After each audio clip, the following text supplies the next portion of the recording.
اے اہل ایمان، اللہ کا بہت بہت ذکر کیا کرو اور صبح و شام اس کی پاکی بیان کرتے رہو۔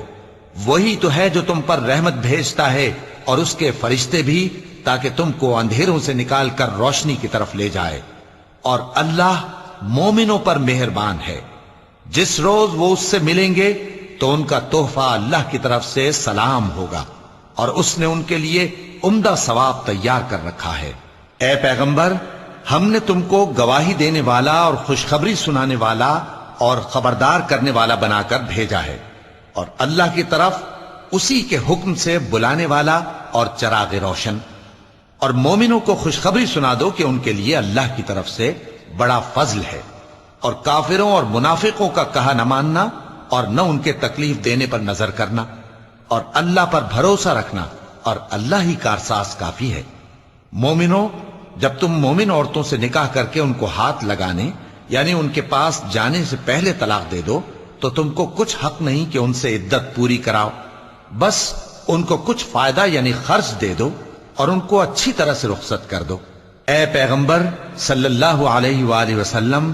ہم نے تمہارے لیے تمہاری بیویاں جن کو تم نے ان کے مہر دے دیے ہیں حلال کر دی ہیں، اور تمہاری باندیاں جو اللہ نے تم کو کفار سے بطور مال غنیمت دلوائی ہیں، اور تمہارے چچا کی بیٹیاں اور تمہاری پھوپھیوں کی بیٹیاں اور تمہارے ماموں کی بیٹیاں اور تمہاری خالاؤں کی بیٹیاں جو تمہارے ساتھ وطن چھوڑ کر آئی ہیں، سب حلال ہیں۔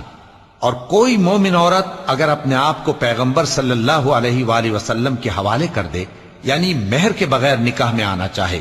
بشرطے کہ پیغمبر صلی اللہ علیہ وآلہ وسلم بھی اس سے نکاح کرنا چاہیں، وہ بھی حلال ہے۔ لیکن یہ اجازت اے نبی صلی اللہ علیہ وآلہ وسلم خاص تم ہی کو ہے، سب مسلمانوں کو نہیں۔ ہم نے ان کی بیویوں اور باندیوں کے بارے میں جو مہر واجب الادا مقرر کر دیا ہے ہم کو معلوم ہے، یہ اس لیے کیا گیا ہے کہ تم پر کسی طرح کی تنگی نہ رہے، اور اللہ بخشنے والا ہے، مہربان ہے۔ اے پیغمبر صلی اللہ علیہ وآلہ وسلم، تم کو یہ بھی اختیار ہے کہ جس بیوی کو چاہو پیچھے رکھو اور جسے چاہو اپنے پاس رکھو، اور جس کو تم نے پیچھے کر دیا ہو اگر اس کو پھر اپنے پاس طلب کر لو تو تم پر کچھ گناہ نہیں۔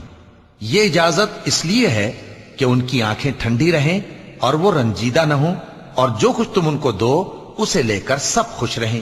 اور جو کچھ تمہارے دلوں میں ہے اللہ اسے جانتا ہے، اور اللہ جاننے والا ہے، بردبار ہے۔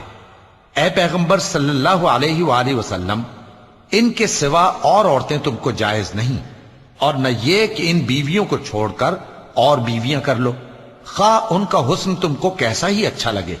مگر وہ جو تمہارے ہاتھ کا مال ہے یعنی باندیوں کے بارے میں تم کو اختیار ہے، اور اللہ ہر چیز پر نگاہ رکھتا ہے۔